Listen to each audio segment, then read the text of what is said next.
Bom dia a todos. Vamos aqui para mais um vídeo do canal Sebrae falar do plano Marshall para a raça manga larga.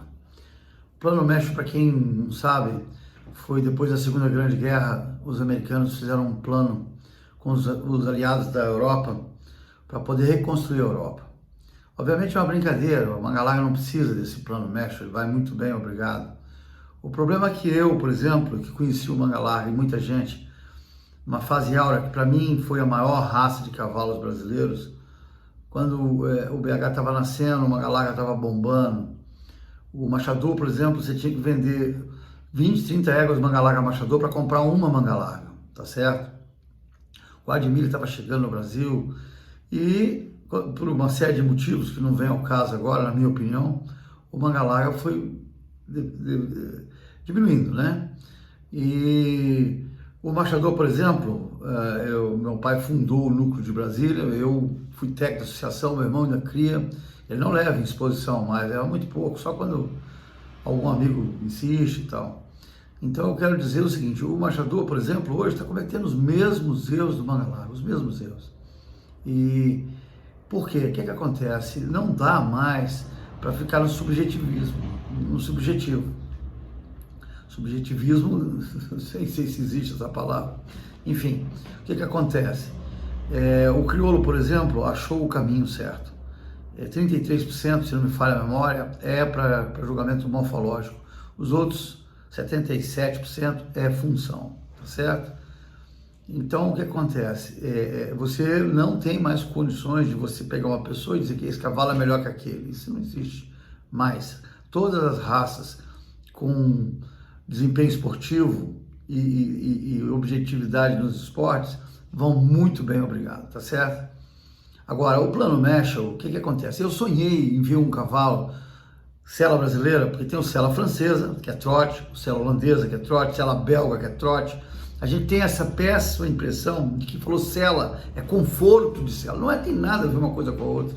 Não tem, são 3 cavalos no mundo. São o cavalo de esporte, que é o cavalo de corrida, o cavalo de sela, que é o cavalo de salto, adestramento, e o cavalo de tiro, de tração. Esses 3 cavalos. Aqui a gente pegou o sela e imagina conforto para montar. Não tem nada a ver. É mais uma, vamos dizer, falso conceito no Brasil, né? Então, eu imaginei ver um dia um sela brasileiro, que seria um manga larga, que hoje quem está assumindo esse protagonismo é o BH. O BH é um sela brasileiro, né? Já tem BHs, foram BHs para a Olimpíada, mas eu queria ter visto um sela brasileiro. Na minha juventude eu imaginei que seria o manga larga, que na seleção que o manga larga ia levando, era para se fazer. Tanto é que muitas éguas manga largas hoje, um passado recente, lembrava até uma sela francesa, tão perfeita era a morfologia dos cavalos, tá certo? Não foi perdido, ainda está aí. E hoje tem uma coisa que é engraçada no manga larga, que é o seguinte, o manga larga, quero lembrar que isso aqui é um sonho meu, tá? Eu não tenho compromisso com a raça, nunca criei, né? Mas eu acompanhei e, modéstia à parte, também ajudei de alguma maneira a contribuir para o manga larga. Então, o meu sonho era ver o manga larga na Olimpíada. Agora, o que acontece com as raças que não têm objetividade esportiva? Coloca-se todos os gostos de pelagem, de andamento, de tamanho, de infinitas preferências numa panela de pressão, fecha e põe fogo embaixo, quer dizer, aí vem um cidadão e diz, o melhor cavalo é aquele. Quer dizer, não tem mais como, isso aí já passou. Então, se fosse minha raça, o que eu faria? Eu queria agregar mais gente, sempre, né? A minha opinião. Hoje tem dentro do manga larga, você tem 2 extremos muito longos, de quase trote até um andamento extremamente macio. Então, e há preferências para todos os gostos. O que devia fazer, na minha opinião, o que era? Era aumentar o leque de pessoas apaixonadas pela raça, né? Por exemplo, eu tive em Orlândia, o berço da raça, eu nunca vi cavalos tão esportivos, são espetaculares, certo?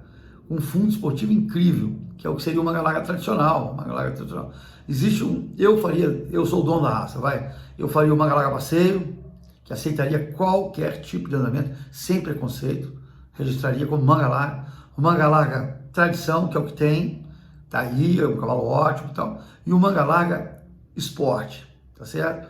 Que eu tenho certeza que se pegasse um quadrilha de 3 tambores, cruzasse com uma égua manga larga, eu, na primeira ou no máximo na segunda geração, daria um cavalo incrível de 3 tambores, tá certo? Mesma coisa, pegasse essas éguas, celas francesas incríveis, celas francesas entre aspas, manga largas, que foram selecionadas com morfologia, né, super bem dirigido e tal.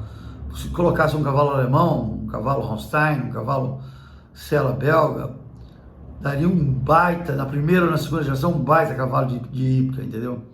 Então eu teria a mesma raça como o americano fez. O americano tem o quadrimilha de corrida, o quadrimilha disso, o quadrimilha daquilo. Tudo é quadrimilha, tudo é quadrimilha. Se o quadrimilha tivesse a oportunidade de ter cavalos com andamento macios, teria o quadrimilha passeio. Não tenha dúvida, não tenha dúvida.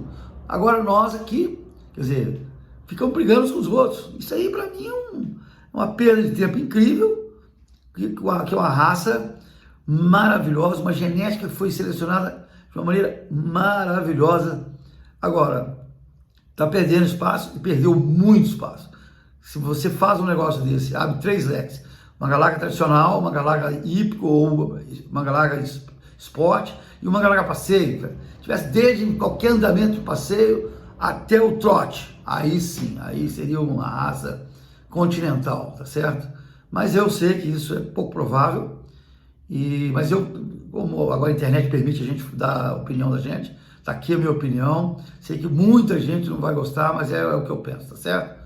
Forte abraço, fiquem com Deus, tudo de bom.